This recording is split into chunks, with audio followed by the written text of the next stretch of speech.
Hello everyone. The topic we cover today CPR, that is cardiopulmonary resuscitation. The cardiopulmonary resuscitation is a basic life support to provide the oxygen to heart, lungs and brain. And also you can see the cardiopulmonary resuscitation, one of the artificial ventilation and circulation the patient who is no breathing and has no pulse. So here you can see what is the CPR stand for. The C for cardio, that means heart, and P for pulmonary, that means lungs, and R for resuscitation, that means recover. So simply you can see that is the recover of cardiopulmonary function, that is the cardiopulmonary resuscitation. So here we can see what are the purpose and indication of CPR. The main purpose are, it is the restore the cardiopulmonary function and prevent the irreversible brain damage. The indications such as respiratory arrest, cardiac arrest and combination of both. So here we can see what are the articles we need to do the CPR.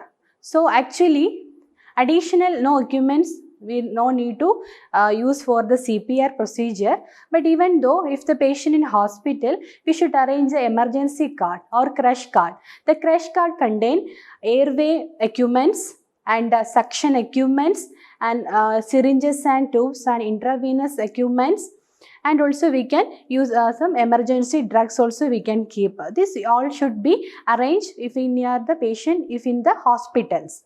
So next we'll start the CPR procedure. How we can perform the CPR. So let's start. Before going to CPR sequence, we should assess the patient response, breathing and pulse. Here we have to assess the patient response. We should gently shake or tap the patient's shoulder and ask the patient to, are you okay or are you alright? So there is no response from the patient, just to go for assess the patient breathing. So there is no breathing or normal breathing that we have to assess. So third one is we have to identify or assess the patient pulse. Here we have to assess the carotid pulse for 5 seconds. And here there is a no response, unresponsiveness, that means, and no breathing and no pulse, will go for the CPR sequence. As we know, the CPR sequence is the CAB. C for compression, A for airway and B for breathing.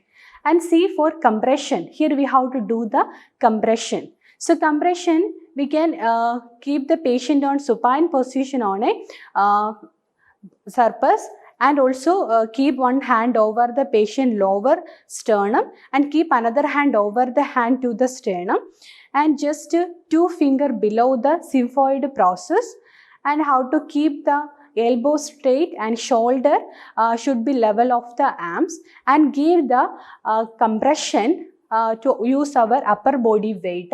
Push hard and push fast. That means 100 per minutes we have to give the compression. That is a 30:2. That 30 compression and 2 breathing. So first we have to provide the compression. And second sequence are the airway. Airway means we have to clear the obstructed airway. When the patient is unconscious, that means the airway is obstruction or block the airway. So here you have to clear the blockage or obstructed airway. For that, we have to provide the position that just tilt the head of the patient and lift the chin and just above the head. And keep our one hand over the patient forehead, another hand over the patient chin. Then we have to jaw thrust. And we have to keep the next step is the finger sweep. Here finger sweep will do that, remove the foreign material or foreign bodies from the patient mouth. So that will be clear the airway and easy to you give the breathing also. So that's why we have to clearance of the airway. And third one is the breathing. So after compression, airway clearance, then we'll go for the breathing. In here we have to use the 3 methods. That is, first one is the mouth to mouth, second one is the mouth to nose, and third one is the mouth to nose and mouth to mouth. First, we can see how we can give the mouth-to-mouth breathing. So here you have to pinch the patient nostril with index and thumb finger and cover the patient mouth with our lips, and otherwise we can use the ambu bag and mask, and we have to steadily blow the breeze to the patient mouth. And second type, that is the mouth to nose. Here I have to shut the mouth and directly we have to give the breathing to the nose.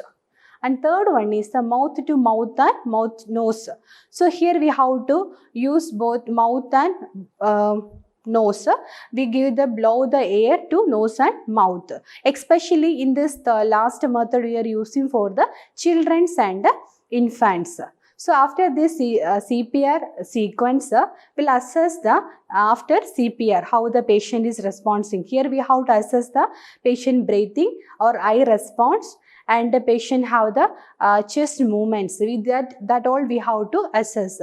When we have to stop the CPR, when we have to stop the CPR means there is a response from the patient.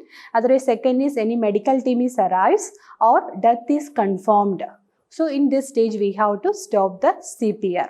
So today class we discuss about the CPR, one of the important procedure we can do the or restore the cardiopulmonary function, and that CPR means the person who has no breathing and no response and no pulse. That time we have to provide the CPR. So hope you all enjoy this class. Thank you for watching this video. This is Nisha signing off till we meet the next video.